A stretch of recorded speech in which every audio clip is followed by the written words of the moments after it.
अस्सलाम वालेकुम दोस्तों, 2025 में टैक्स देना आसान हो गया या मजीद पेचीदा?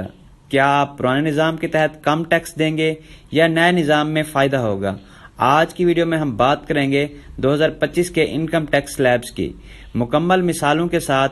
ये वीडियो देखने के बाद आप खुद फैसला कर सकेंगे कि कौन सा निज़ाम आपके लिए बेहतर है। पाकिस्तान में हर साल इनकम टैक्स के कवानीन में थोड़ी बहुत तब्दीली आती है, और अगर आपको स्लैब्स और रियायतों का इल्म ना हो तो आप इजाफी टैक्स दे सकते हैं। आज की वीडियो में आपको बताऊंगा कि 2025 में पाकिस्तान में इनकम टैक्स स्लैब क्या है, और साथ में आपको ये भी बताऊंगा कि आप किस तरह से आप अपना इनकम टैक्स जो है कैलकुलेट कर सकते हैं। पाकिस्तान में इनकम टैक्स का निज़ाम स्लैब्स पर मबनी है, यानी आपकी आमदनी जितनी ज़्यादा शरह से होगी उतनी ही ज़्यादा आप पर टैक्स होगा। हर फर्द का कारोबार जो एक खास आमदनी से ज़्यादा कमाता है, इसे FBR को टैक्स देना होता है। ये स्लैब हुकूमत पाकिस्तान के जारी करदा हैं।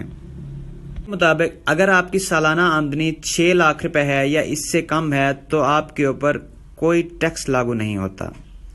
दूसरा स्लैब ये है कि अगर आपकी आमदनी 6 लाख से ऊपर और 12 लाख से नीचे है तो आपके ऊपर इनकम पर 2.5% जो है टैक्स चार्ज होता है।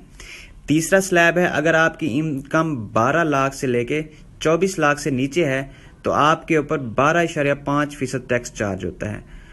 चौथा स्लैब अगर आपकी आमदनी 24 लाख से लेके 36 लाख है तो आपके ऊपर 20% टैक्स होता है, और अगर आपकी सालाना आमदनी 36 लाख से 60 लाख रुपए है तो आपके ऊपर 25% चार्ज होता है।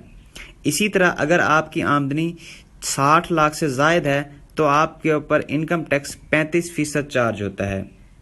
ये स्लैब तनख्वाहदार तबके के लिए है। बिजनेस या नॉन सैलरीड पर्सन जिनकी तनख्वाह नहीं होती उनके लिए इनकी शरह जो है वो मुख्तलिफ है। मिसाल के तौर पर अगर आपकी सालाना तनख्वाह 15 लाख रुपए है तो पहले 6 लाख की आपको छूट है, उसके ऊपर आपका कोई टैक्स नहीं चार्ज होगा। अगले 6 लाख पर, क्योंकि वो दूसरे स्लैब में आता है, 2.5% टैक्स चार्ज होगा, और बाकी जो 3 लाख है वो जो तीसरा स्लैब है उसमें आएगा और उसके ऊपर 12.5% के हिसाब से टैक्स चार्ज होगा। कुल मिला के आपका जो टैक्स है वो 52,500 रुपये सालाना, यानी माहाना तकरीबन 4375 रुपये आपको देना होगा। अब आप इस वीडियो को देखने के बाद अपना इनकम टैक्स खुद कैलकुलेट कर सकते हैं कि 2025 में आप पर कितना टैक्स बनता है। अगर आपको इस वीडियो से फ़ायदा हुआ हो तो लाइक और सब्सक्राइब ज़रूर करें, और कमेंट्स में बताएं कि आपकी आमदनी कितनी है। मैं आपको अंदाज़न बताऊंगा कि आप किस ब्रैकेट में आते हैं और आपके ऊपर कितना टैक्स लगता है।